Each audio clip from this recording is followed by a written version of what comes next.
मी Amol Dakne, Shivshakti agro agency या YouTube चॅनलमध्ये आपलं सहर्ष स्वागत आहे.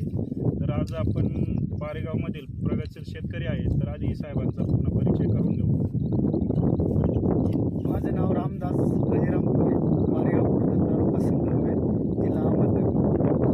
मी शिवशक्ती ॲग्रो एजन्सी वडगाव पाट यांच्याकडून सेंद्रिय खत केपी कंपनीचं सेंद्रिय खत आम्ही यांच्याकडून घेतल्याबद्दल 100% रिझल्ट भारी आला आणि त्याच्याबद्दल आम्ही त्यांचे आभारी आहे.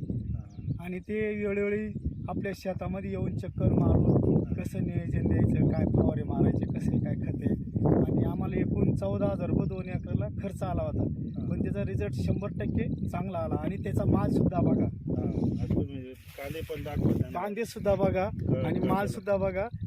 चांगल्या प्रकारचा माल तयार झालेला, कलर, फुगवड, साईज, गोल, आकार विकार सगळा कांदा बघा तुम्ही. इकडे सुद्धा बघा खाली. आणि कांदा कुठल्या बॅगा वापरला तुम्ही ते दाखवा.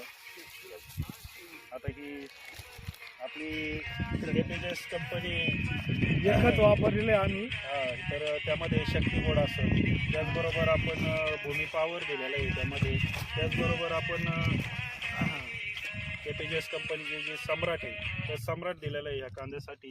त्याचबरोबर आपण सुपर निमे, तर लिंबोळी पेंड असेल, तर हा टोटली बेसल डोस असेल, लिक्विड असेल, तर सगळं टोटली वापरलेलं आहे. स्प्रे असेल, पाण्यातून लिक्विड. आज आपल्यासमोर कांदा आहे, तर टोटली बेसल डोस त्यांनी वापरलेला आहे.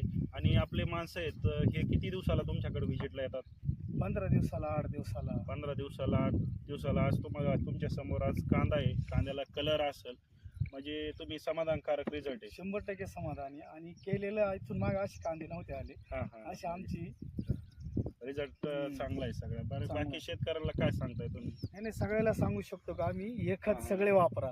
कारण एवढ्या दिवस कष्ट केल्याचा उपयोग नाही होत. आवरेज भेटलं पाहिजे, माल पिकला पाहिजे. भाव कमी जास्त काही हो, पण माल पिकवणं गरजेचं आहे. बरोबर.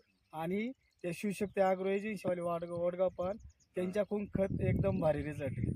त्याबद्दल आम्ही त्यांचे आभारी. ते आमचा व्हिडिओ शूटिंग काढायला आले आणि आमचा माल बघायला आले, त्याबद्दल आभारी आम्ही त्यांचे.